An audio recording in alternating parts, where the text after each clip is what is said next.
Nós tínhamos parado no capítulo 8, né? No 7º selo. Isso. De acordo? Perfeito.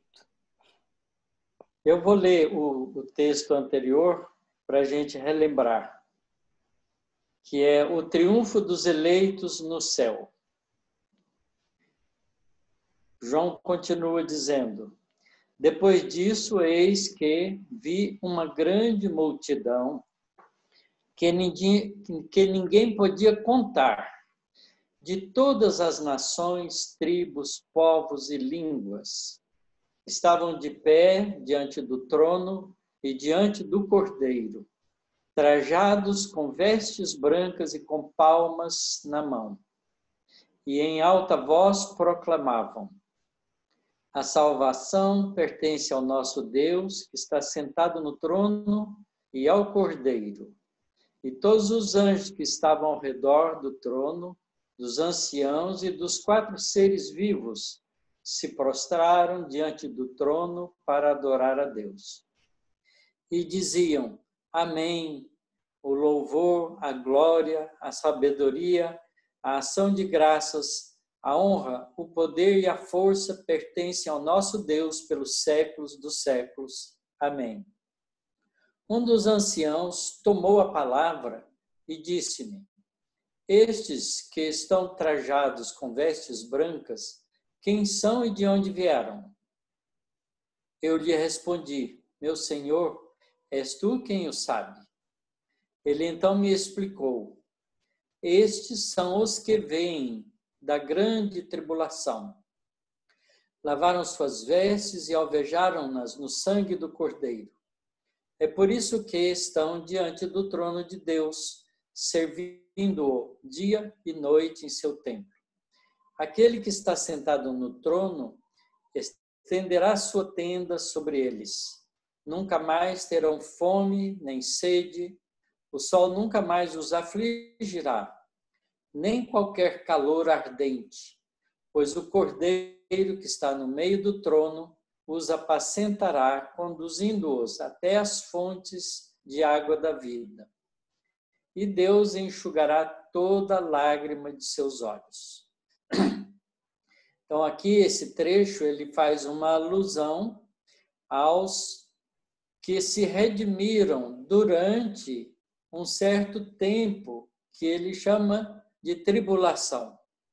Não é? Nesse período em que a Terra vai passando desde Jesus até os nossos dias, muitos séculos, muitas pessoas, muitos espíritos se dedicam ao trabalho do bem, e o trabalho do bem num mundo de provas e expiações, onde o mal predomina sobre o bem, é um campo de trabalho cheio de aflições, de violências, de agressões às coisas boas, porque contraria o interesse imediato das pessoas.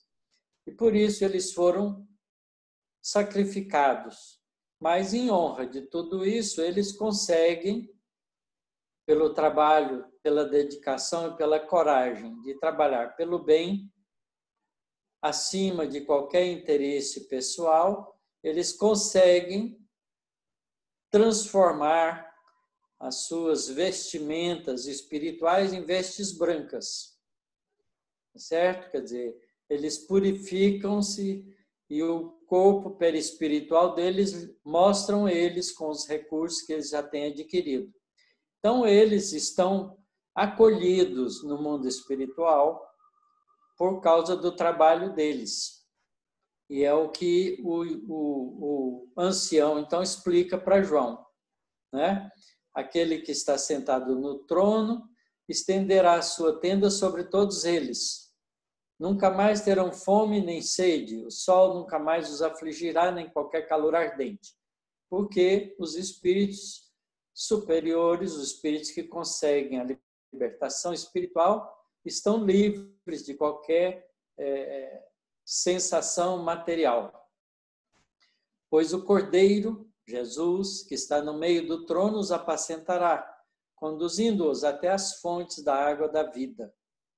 E Deus enxugará toda a lágrima de seus olhos. Quer dizer, todo sofrimento é recompensado pela conquista das alegrias espirituais que a gente nem faz ideia do que é. Não estamos acostumados a pensar com as coisas do mundo espiritual, né? É muito interessante essa dificuldade nossa. E aí, então, a gente vai para a abertura do 7º selo. Quando o Cordeiro abriu o 7º selo, houve no céu um silêncio durante cerca de meia hora. É curioso, né? Essa fala, porque João está em arrebatamento no mundo espiritual, convivendo com uma visão de muitos espíritos superiores, que são os 24 anciãos, né? As 4 figuras simbólicas dos animais em volta do trono, com os seus poderes todos de observação, de olhos e ouvidos e forças. O chifre representa a força, tá certo? Né? Porque é a expressão da força do touro. O touro tem a sua força nos chifres, né? O leão tem a sua sabedoria, a águia tem a sua perspicácia. E aquele com o rosto de homem tem a inteligência. Então, são os valores espirituais a serviço do bem. Então, quando Jesus abre o 7º selo, há um silêncio durante um certo tempo, que João descreve como cerca de meia hora. Esse tempo é simbólico, outra vez. Isso significa que o 7º selo tem um interregno de um tempo de espera, né? Tem que as coisas fluírem naturalmente para depois começar a acontecer as coisas que estão reveladas no 7º selo. E aí segue. As orações dos santos apressam a vinda do grande dia. Vi então 7 anjos que estão diante de Deus. Deram-lhes 7 trombetas. Lembrem-se que os 7 anjos que estão diante de Deus são aqueles anjos que são responsáveis pelas igrejas. E cada um deles, então, recebe uma trombeta. A trombeta é um símbolo de avisos, né? De colocações de cunho espiritual, de forma contundente, vamos dizer assim, de uma forma que todo mundo tem o alcance de ouvir. Outro anjo veio postar-se junto ao altar com um turíbulo de ouro. Turíbulo é aquela peça que o pessoal católico usa na igreja para conter o incenso, né? Aquela fumacinha que durante a missa eles balançam para fumegar o templo com o perfume do incenso, para quem gosta, obviamente, né? Então, o outro anjo vem postar-se junto ao altar com um turíbulo de ouro. E esse altar aqui é onde está sentado, né, aquele que é no Todo-Poderoso. Com um turíbulo de ouro, quer dizer, tudo tem valor agregado, que são os valores da alma. O ouro é representativo de um valor máximo. Deram-lhe uma grande quantidade de incenso para que o oferecesse com as orações de todos os santos sobre o altar de ouro que está diante do trono. E da mão do anjo, a fumaça do incenso com as orações dos santos subiu diante de Deus. É interessante essa afirmativa, né? Porque o trono, né, que está ocupado por aquele que é todo-poderoso, está num altar, num centro, onde todos os outros espíritos estão à volta. Então, essa fumaça e as orações de todos os santos, que é de todos aqueles que têm trabalhado pelo bem da terra e oram pela terra, subiram, né, sobre o altar de ouro que está diante, e da mão do anjo a fumaça do incenso com as orações dos santos subiu diante de Deus. O anjo tomou depois o turíbulo, encheu-o com fogo do altar e o atirou à terra. Seguiram-se trovões, clamores, relâmpagos e um terremoto.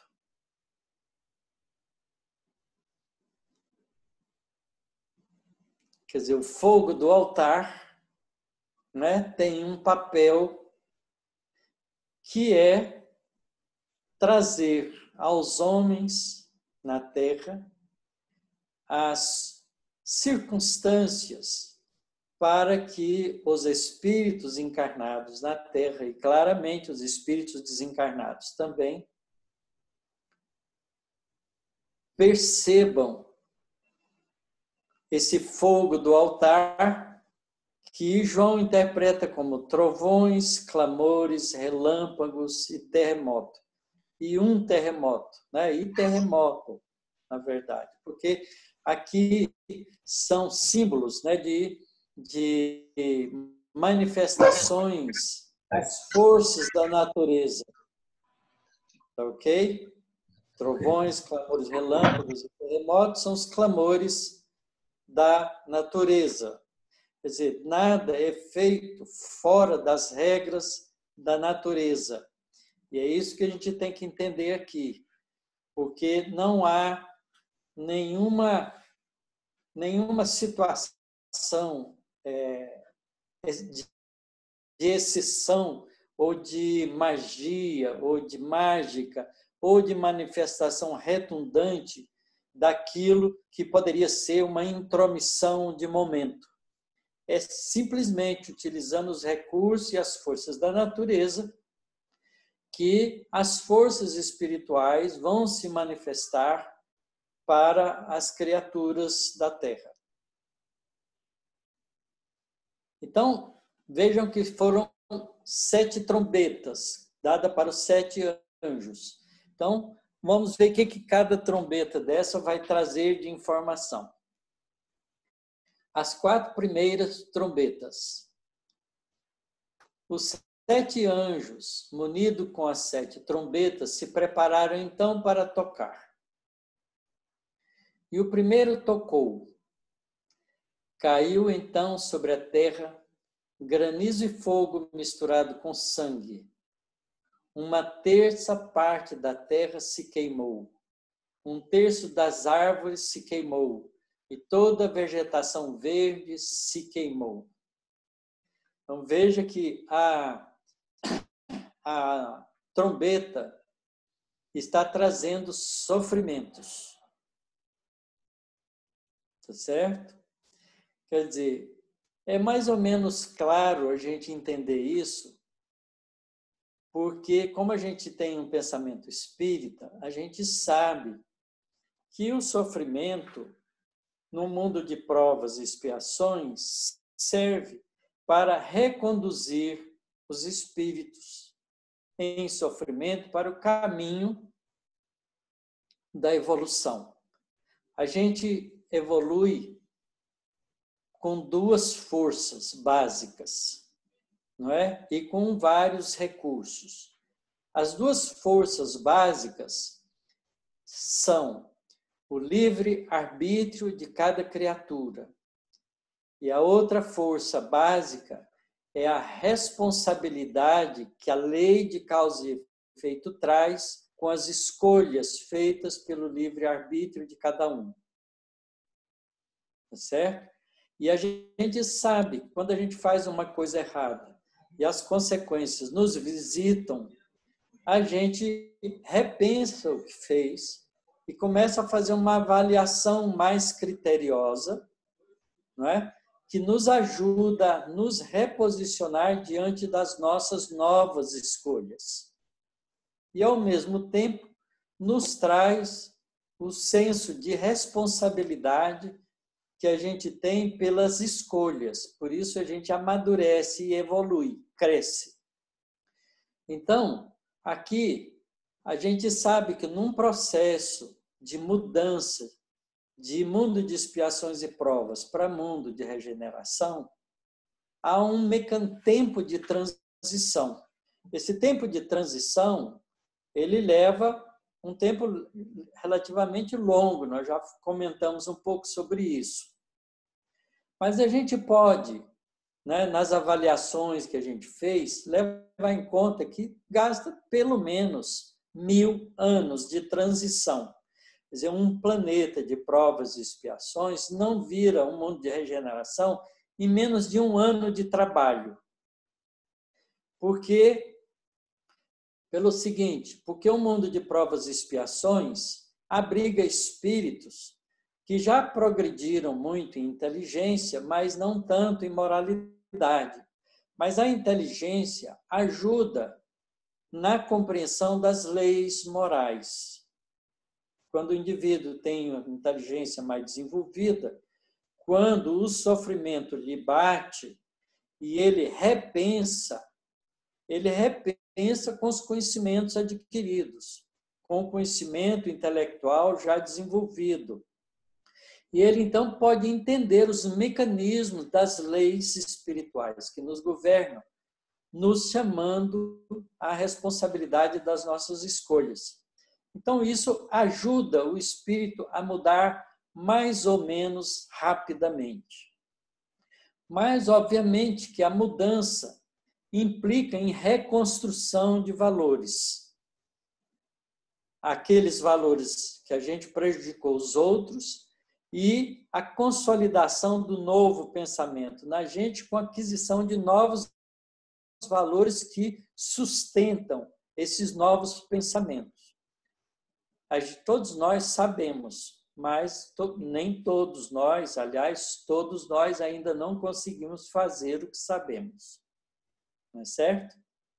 Esse aprendizado vai com treinamento. Por isso precisa de tempo. Então não pode ser feito numa geração.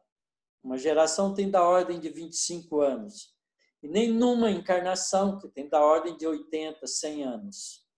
É preciso mais do que isso para que o espírito consolide dentro dele os valores. Vamos dar um exemplo. Quando a gente lê Nosso Lar e conhece a história do André Luiz, a gente vê o André Luiz, um médico normal, homem comum, numa posição privilegiada pelo fato de ter conseguido estudar medicina e ter exercido uma profissão de elite na sociedade humana, mas, ao mesmo tempo, distraído dos valores do espírito. Ele não foi um homem mau, mas não foi um homem bom. Ele viveu a vida como a maioria das pessoas vivem. Vive por viver, um dia atrás do outro, no trabalho profissional, cuidando do corpo, dando ao corpo os prazeres que o corpo exige, como uma boa alimentação, um passeio, uma festa, não é? E todos os prazeres que os sentidos físicos nos trazem. Então, um homem normal, despreocupado dos valores espirituais, mesmo tendo uma religião, como a maioria das pessoas tem, uma religião por educação de família, mas não por sentimento ou prática religiosa, tem religião, mas não tem religiosidade.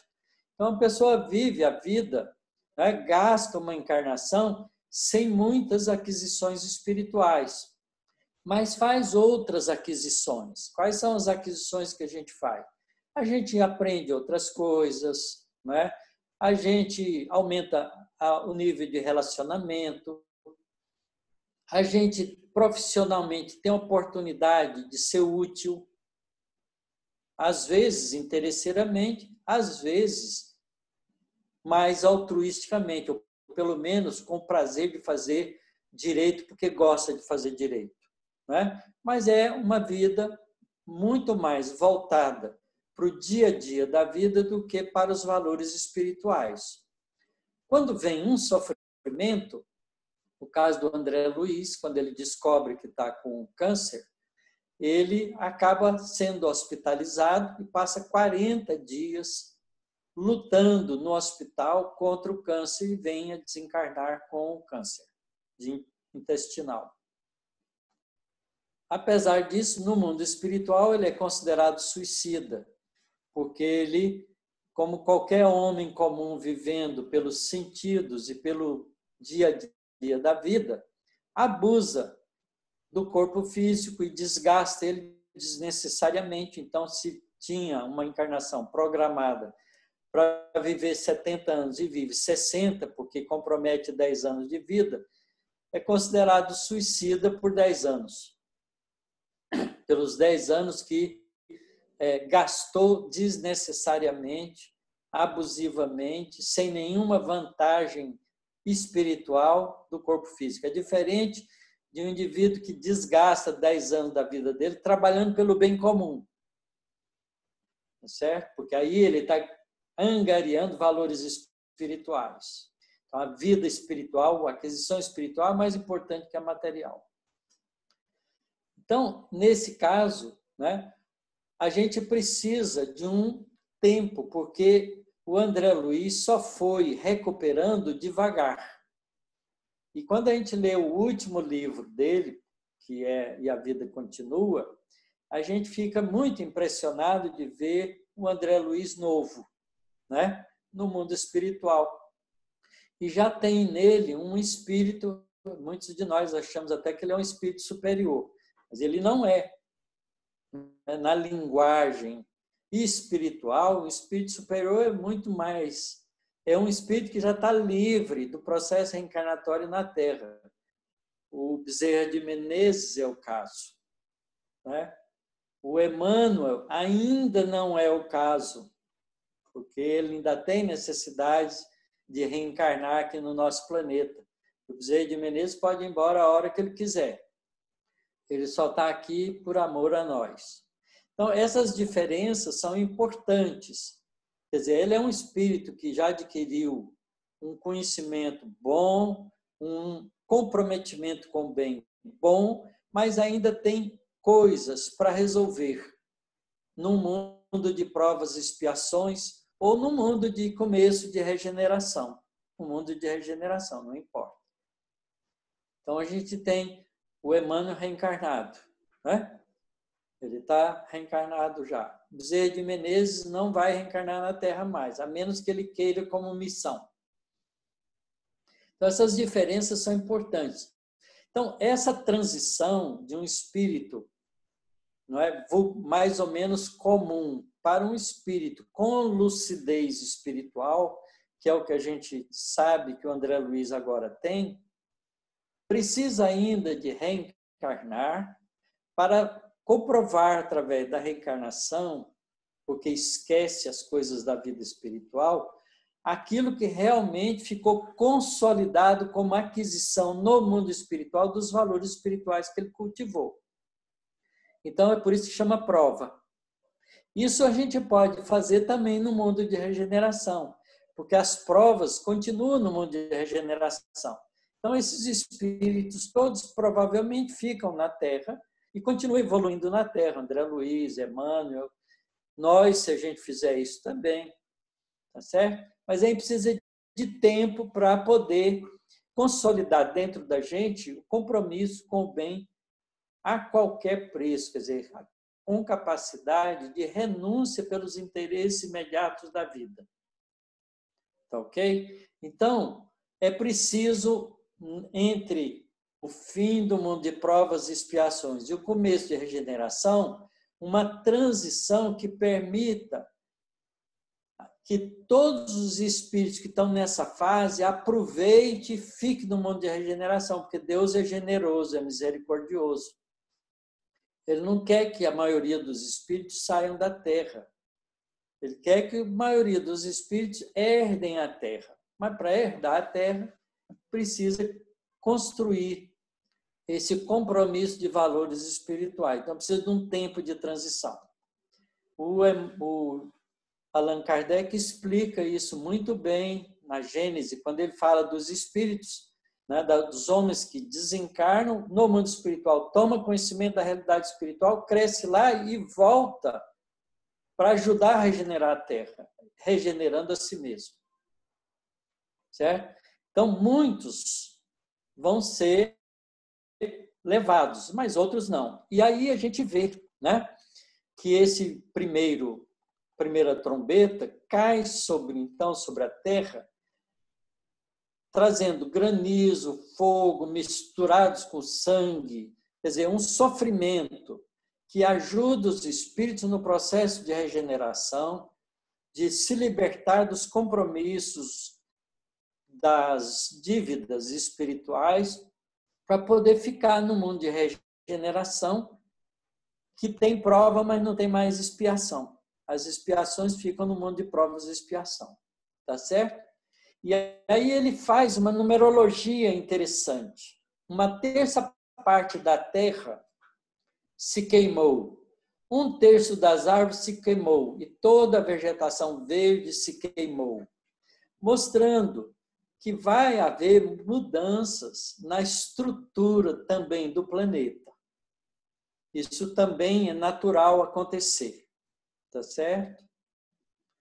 Quer dizer, uma transição desse tipo acompanha também uma transição no planeta para que o planeta fique apto a uma situação nova de espíritos que vão trabalhar no mundo de regeneração. E o segundo anjo tocou algo como uma grande montanha incandescente, foi lançado no mar. Uma terça parte do mar se transformou em sangue. Pareceu um terço das criaturas que viviam no mar pereceu. Um terço das criaturas que viviam no mar e um terço dos navios foi destruído. Então, na segunda trombeta, não é? Vem mais dificuldades, mais sofrimentos. E ele descreve, né, algo como uma grande montanha incandescente foi lançada no mar. Parece um meteoro, não é? Um asteroidezinho pequeno do tamanho de uma montanha. É possível? Claro que é possível. De vez em quando cai um pequeno meteoro, né? Aqui na Terra mesmo. A gente vê notícia. Até 2 semanas atrás, parece que caiu um aqui no sul do Brasil. Um tempo atrás, mais distante, acho que 1 ano, 2 anos atrás, caiu um na Rússia. Isso é possível um asteroide menor cair aqui no mar e criar um problema de sobrevivência de espécies. Porque também as espécies do reino animal que vivem na Terra também se renovam, porque os princípios inteligentes também progridem dos animais. E novas formas de vida podem surgir. Então, nada disso é impossível. A gente não pode interpretar o pé da letra e achar que isso é assim que vai acontecer. Mas tudo isso é possível. E, outra vez, o terço é o número, né? Se a gente pensar nesse terço todo o tempo, né, envolve muitas vidas, né? O nosso planeta, por exemplo, tem 7,7 bilhões de homens encarnados. Se alguma coisa acontecer para destruir muitas vidas, não precisa ser de uma vez, pode ser ao longo de um período. Não é? Isso corresponde, 1/3 de 7,5 corresponde a 2,5. 2,5 bilhões de pessoas. Se a gente pensar claramente, a Terra está com a população praticamente máxima. Ela não aguenta 7,7, 8 bilhões de pessoas durante um tempo longo. Por quê? Porque vai faltar alimento, vai faltar água e vai acumular uma quantidade de lixo inacreditável. Nós temos já um cálculo feito, né? Os cientistas já calcularam, os estudiosos, que cada ser humano encarnado produz 1 quilo de lixo por dia. Então, imagina, são 7,7 bilhões de quilos de lixo todo dia para ser trabalhado para não empestear a terra.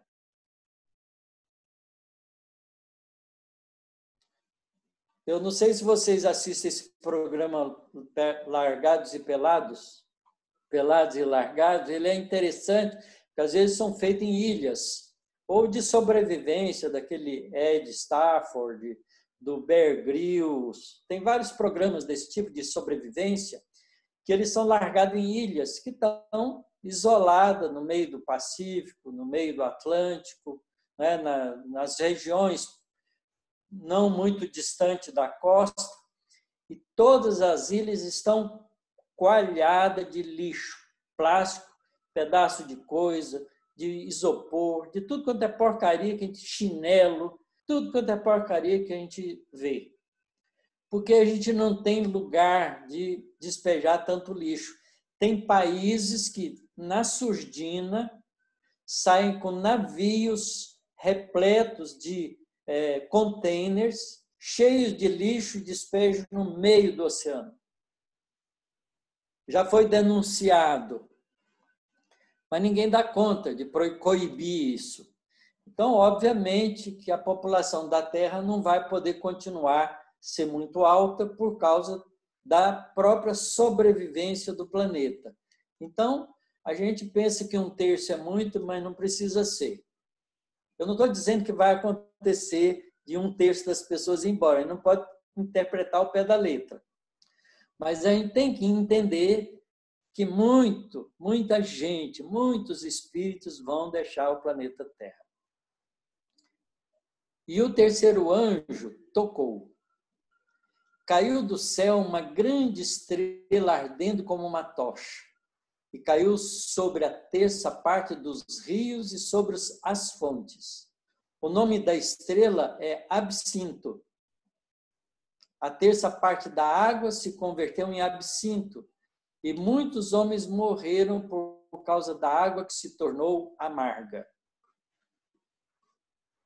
O absinto, não é uma substância, na verdade, muito amarga, e ela é venenosa, contaminante. Então, essa é a linguagem. Mas é o que nós estamos fazendo com os nossos rios? Não é? Vocês já viram o Tietê nadando em espumas de sujeira, né? De sabão, de detergente, de tudo quanto é porcaria que os paulistanos jogam no rio. Todas as cidades pequenas como as nossas têm ribeirão que são alvo desses lixos todos que a gente produz.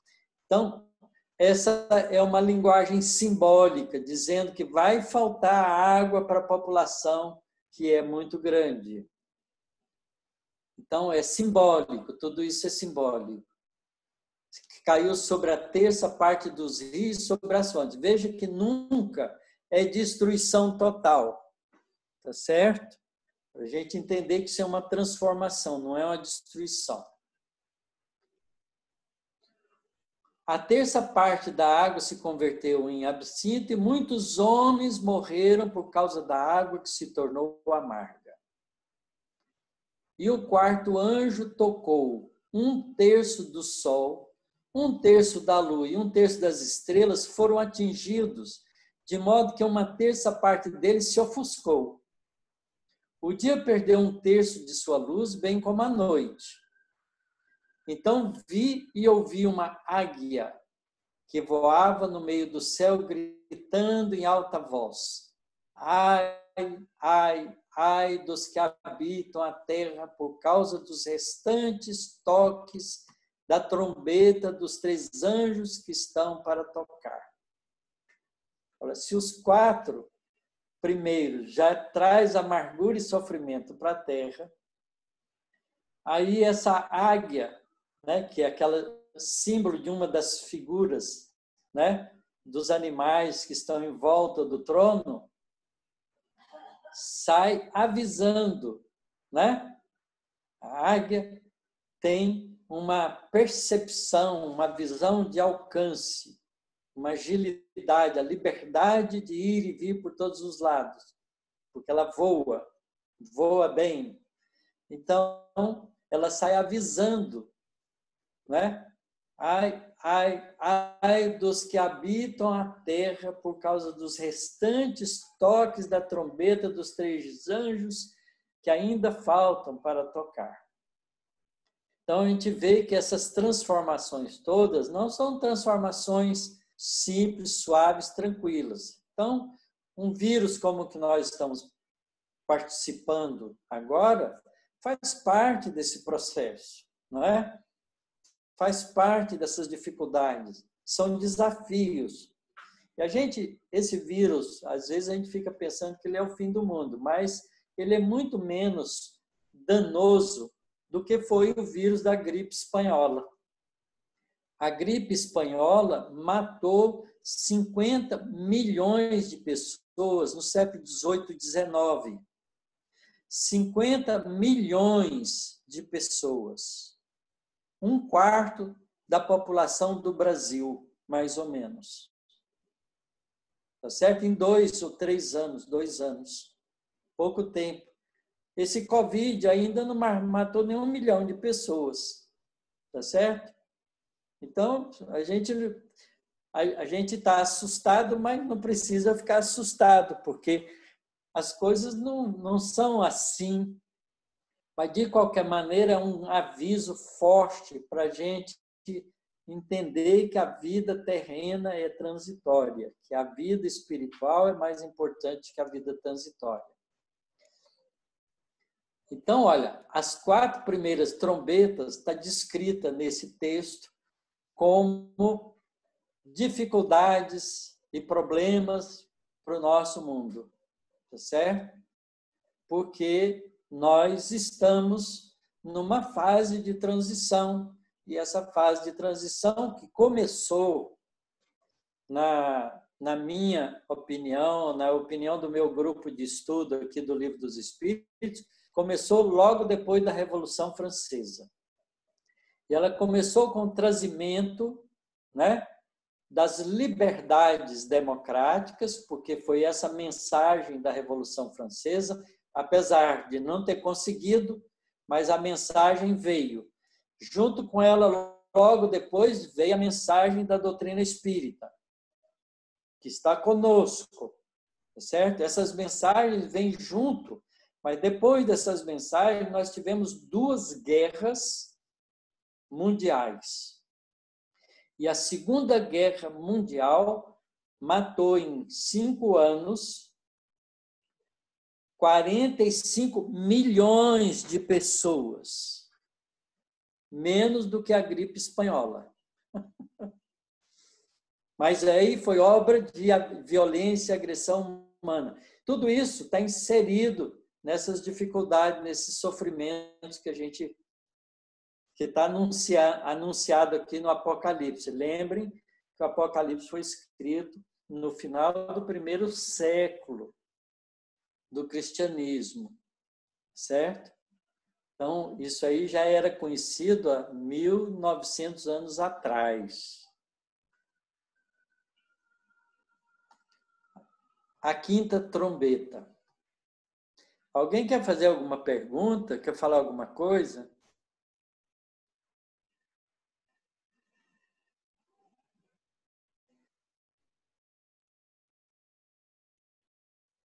Se quiser, liga o microfone.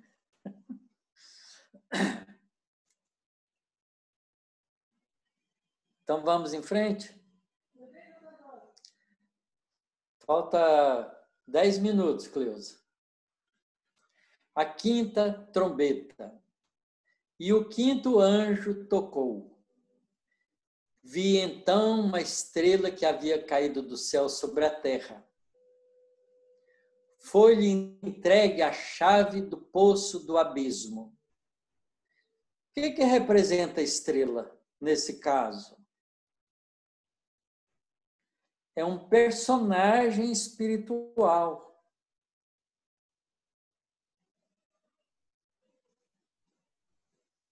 Tá certo? Cair estrela significa reencarnar algum espírito que vai ter um papel importante na vida da nossa humanidade. Vi então uma estrela que havia caído do céu sobre a terra. Foi-lhe entregue a chave do poço do abismo. Ela abriu o poço do abismo e dali subiu uma fumaça, como a fumaça de uma grande fornalha, de modo que o sol e o ar ficaram escuros por causa da fumaça do poço. Olha, 1/3 do sol, 1/3 da lua, 1/3 das estrelas, na linguagem simbólica, escurecendo. Quer dizer, não é que o sol, a estrela e a lua vão escurecer, é que a nossa atmosfera fica prejudicada pela ação de alguém, ou de alguns, ou de povos, que geram problemas de catástrofes. E da fumaça saíram gafanhotos pela terra, dotados de um poder semelhante ao dos escorpiões da terra.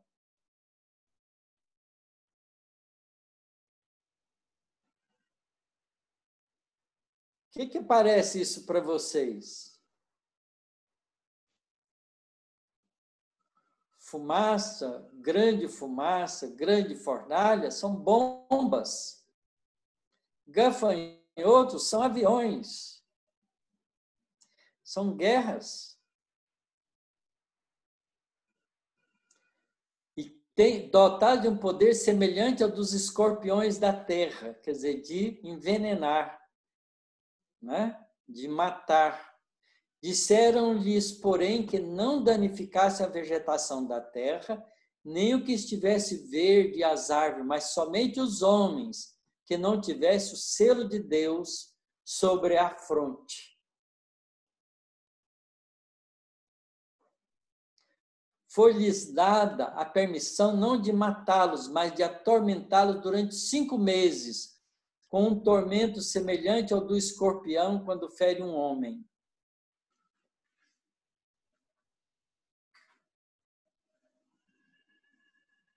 É bem simbólico isso, né? Mas nas guerras, quantas famílias sofrem pela morte daqueles jovens que são mandados para ela, né? Fora os bombardeios das grandes cidades que ficaram prejudicadas. A gente sabe que Londres foi quase inteiramente destruída na Segunda Guerra Mundial. Eu visitei algumas cidades da Alemanha que ficaram destruídas em grande parte, não é? Foram reconstruídas depois, porque os homens são capazes disso, mas é terrível, né? E gafanhotos, né? Saíram gafanhotos pela terra voando. Gafanhotos são aviões, são bombas, lançando bombas, né? Naqueles dias, os homens procurarão a morte, mas não encontrarão. Desejarão morrer, mas a morte fugirá deles. O aspecto dos gafanhotos era semelhante ao de cavalos preparados para uma batalha. Avião. Sobre sua cabeça parecia haver coroas de ouro, e suas faces eram como faces humanas. Tinham cabelos semelhantes ao cabelo das mulheres e dentes como os do leão. Tinham couraças como que de ferro, e o ruído de suas asas era como o ruído de carros com muitos cavalos correndo para um combate. O barulho do avião, não é? É uma descrição quase... É claro que João não conhecia avião, o avião foi inventado há pouco tempo, né?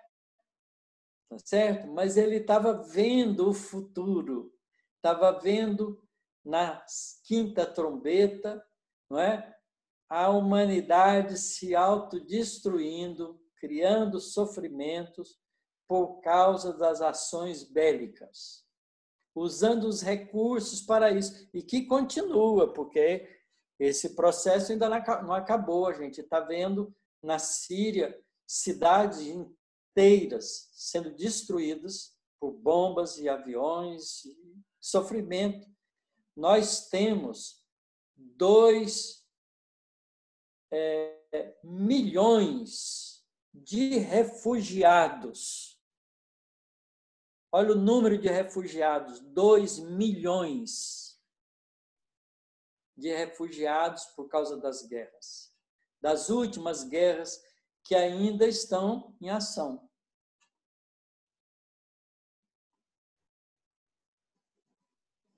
Eram ainda providos de caudas semelhante à dos escorpiões, com ferrões, que são as bombas que eles soltam. Nas suas caudas estava o poder de atormentar os homens durante 5 meses. Se vocês quiserem interpretar literalmente, 5 meses foram 5 anos da Segunda Guerra Mundial com aviões. Tá certo?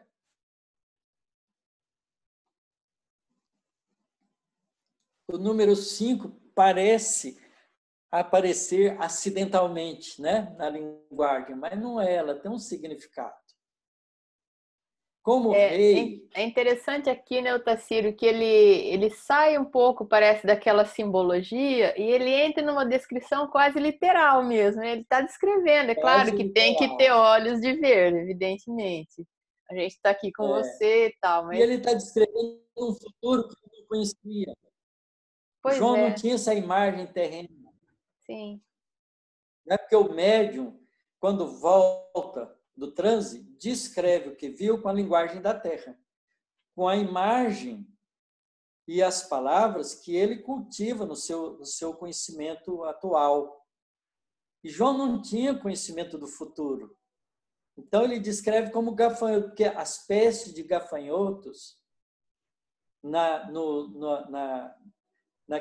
para aquele povo, era grave. Eles tinham essas pestes já há muito tempo. Sim, não é? sim. Como rei, tinha sobre si o anjo do abismo. Se quiser, pode interpretar como Hitler, cujo nome em hebraico é Abaddon e em grego Apolion. O primeiro ai passou. Eis que depois destas coisas vem ainda 2 ais.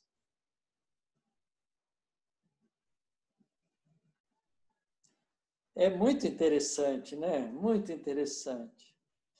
O estudo do Apocalipse é muito interessante.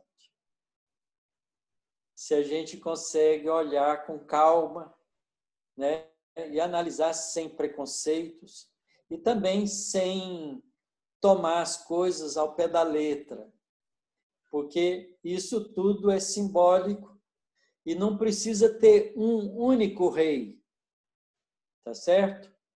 Porque agora a gente está vendo na Síria um outro rei fazendo a mesma coisa e com o compartilhamento de outros 2 reis, um nos Estados Unidos, outro na Rússia.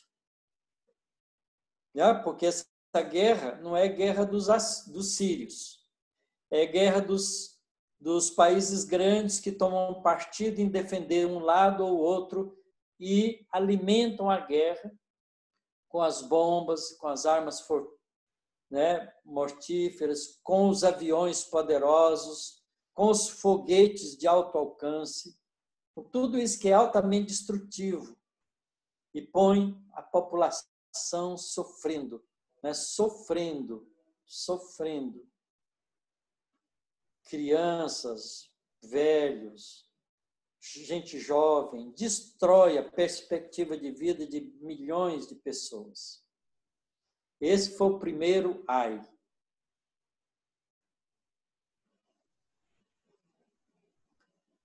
Cleusa, pode tomar o remédio.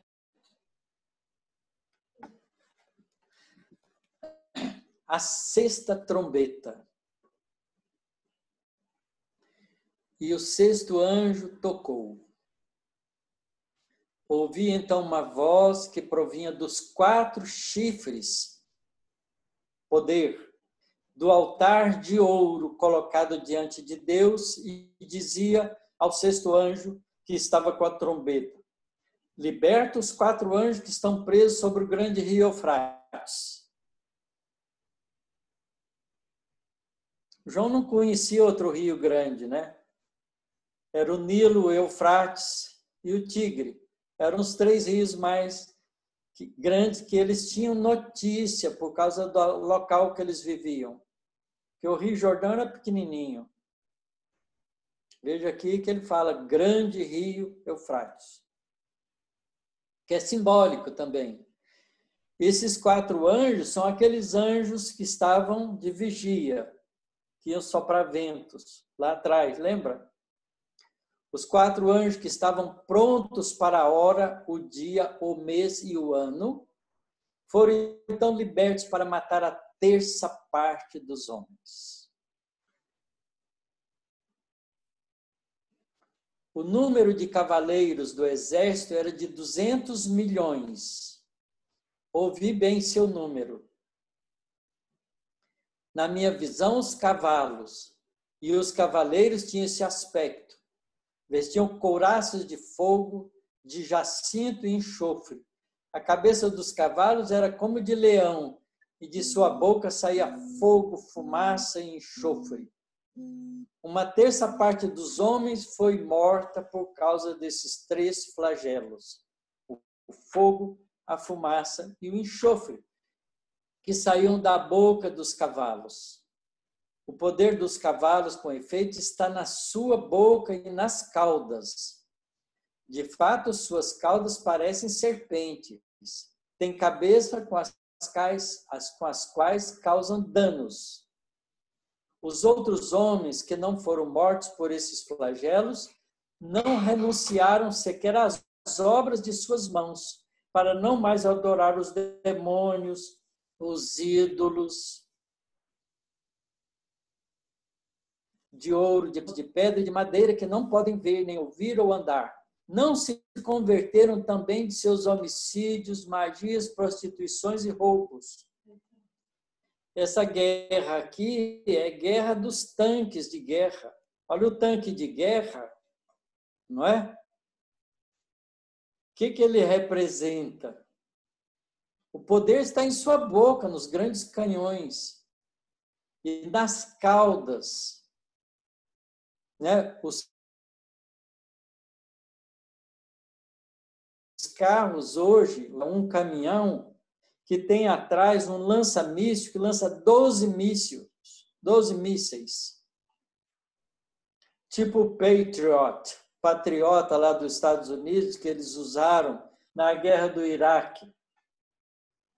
O Brasil está exportando armas de guerra, vergonhosamente para nós. Mas paciência, nossos governantes acham que dinheiro é mais importante do que gente. Ainda. Então, apesar de todas essas violências, essas guerras, os outros homens, os que não morreram, não renunciaram sequer às obras de suas mãos para não mais adorar os demônios, os ídolos de ouro, de prata, de bronze, de pedra e de madeira que não podem ver, nem ouvir ou andar. São as riquezas, os bens materiais. Não se converteram também de seus homicídios, magia, prostituições e roubos.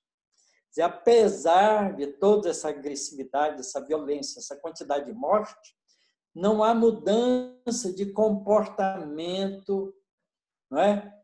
Dos poderes do planeta, dos governantes, né? Dos povos.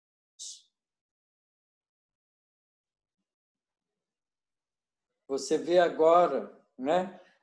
Os Estados Unidos comprou todo como é que chama? Condizir, né? Que é um antiviral que uma dessas empresas de farmacologia faz, comprou todos para os Estados Unidos. Os outros países não têm direito de usar, porque tem o poder financeiro. Não tem o amor, não tem o entendimento, não tem a confraternização, não tem a solidariedade. É egoístico, completamente egoístico a ação dos povos. Então, essas coisas ainda mostram que a gente não passou ainda por todos os ais que precisa. E pelo visto, né, Otacílio, até a gente já conversou sobre isso, mas vai precisar, pessoal, essa pandemia, as pessoas vão mudar. Aparentemente vai precisar bem Não, mais que isso, né, para que as pessoas mudem, para que os valores se transformem e tudo mais, né? tem coisas que mudam, Cláudia. Por exemplo, a saúde pública de muitos países mudou depois da gripe espanhola. Ela melhorou e foi mais generosa. O Brasil, por exemplo, tem uma saúde pública, apesar de cheia de deficiência, uma das melhores do mundo. Os Estados Unidos não tem saúde pública. Tudo é privado. Se você estiver desempregado, você não paga seguro social, seguro de vida, seguro de saúde, seguro dentário. Então, você está descoberto. Se você ficar doente, azar é seu. Aqui no Brasil, mesmo desempregado, vai no SUS e é atendido. Não é atendido na atenção melhor do mundo, mas não deixa de ser atendido. Sim. Não é? A saúde pública da Inglaterra é boa. Tem outros países que a saúde pública é ruim também. Então, a gente vê que há melhoras coletivas.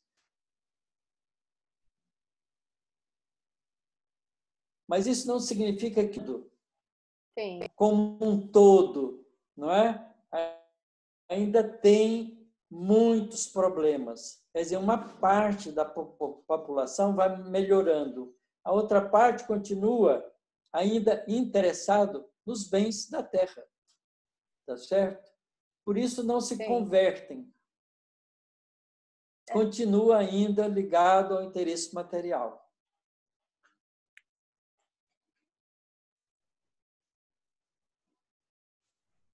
Que é Então, fortíssimo, não há né? mudança rápida. Por isso é que a transição tem que ser mais longa, porque não tem mudança rápida. Se a Covid for imagine que até o fim do ano a vacina seja conseguida e todo mundo vai ter acesso à vacina. Aí todo mundo vai ser vacinado, passa a fase do Covid, ninguém liga mais, volta tudo ao normal. Aí o pessoal está falando, vai ter um normal novo. Não, vai ter uma evolução. O normal de daqui uns 2, 3 anos vai ser um pouco diferente do normal de ontem.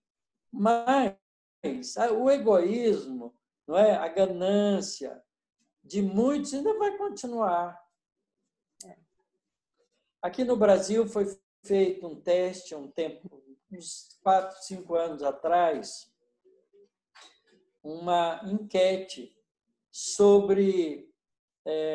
foi feita por uma empresa, eu não lembro que empresa, ou um órgão desses de estatística, se o brasileiro obedece regras. E fizeram um questionamento, um questionário com várias perguntas. Não é? E fizeram, então, uma estatística. É claro que isso não faz para todo mundo, mas faz uma estatística com um número grande. Essa estatística vai dar o percentual.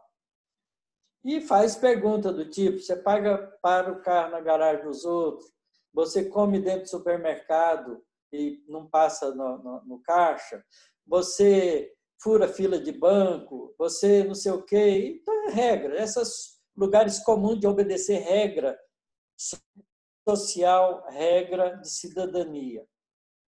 80% da população brasileira não obedece regras. Esse foi o resultado.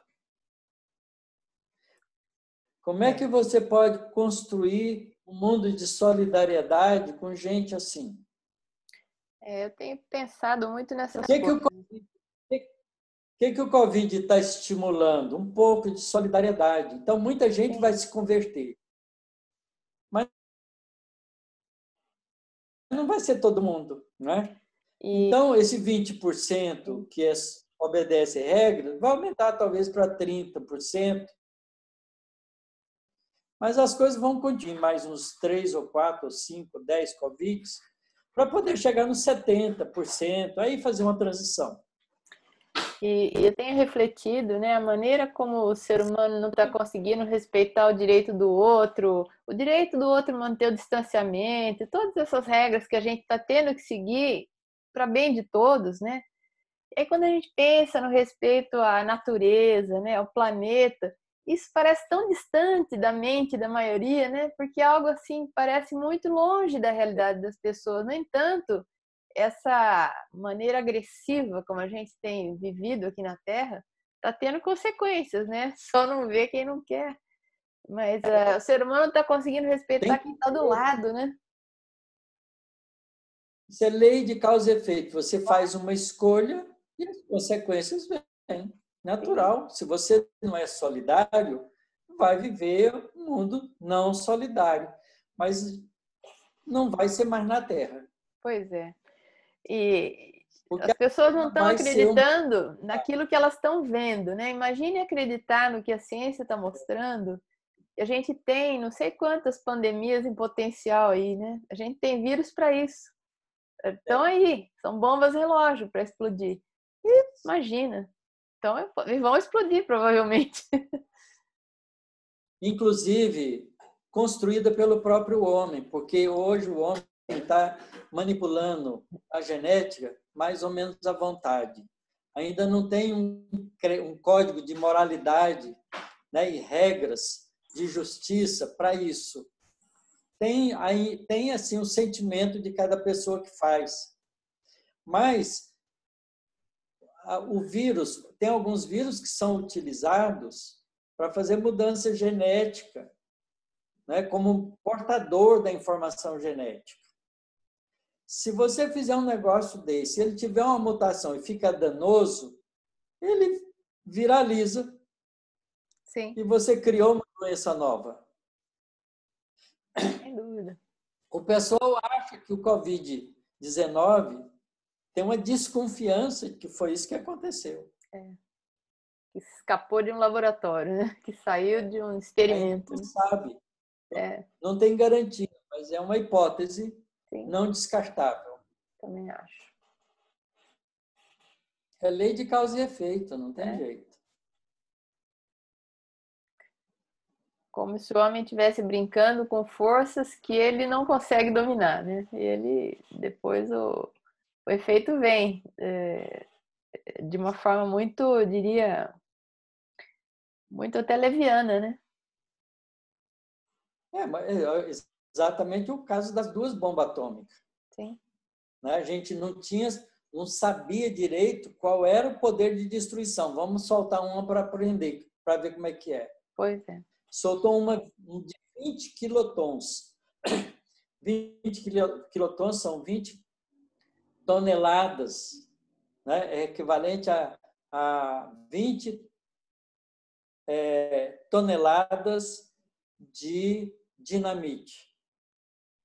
A gente tem bombas de megaton. Nossa. 1 milhão de toneladas de dinamite armazenado nos países que têm bombas. Elas não foram destruídas. Apesar da experiência dramática de Hiroshima e Nagasaki, no Japão. Mas a gente não precisa ficar preocupado, porque espírito não morre. Tá pois certo? Ninguém precisa ficar com medo, porque espírito não morre. E uma bomba não destrói um espírito. Nem o fogo, nem nada destrói o espírito, é indestrutível. Nós somos, como espíritos, indestrutíveis. Então, se essas coisas ainda acontecerem e a terça parte dos homens for embora, isso não quer dizer grande coisa, não. Vão embora porque esses espíritos voltam para o mundo espiritual. Um processo seletivo está sendo feito. Aqueles que vão reencarnar vão ser aqueles que vão ser os bem-aventurados porque são pacificadores. Pois é. E os outros foram embora para um outro planeta, em provas e expiações, mais atrasado do que a Terra, uns 10 mil anos. É simples assim. São os meios que Deus tem da misericórdia para conosco. Ao invés de nos destruir, nos dar novas oportunidades em outras escolas espirituais. Pois é. Muito bonito isso tudo.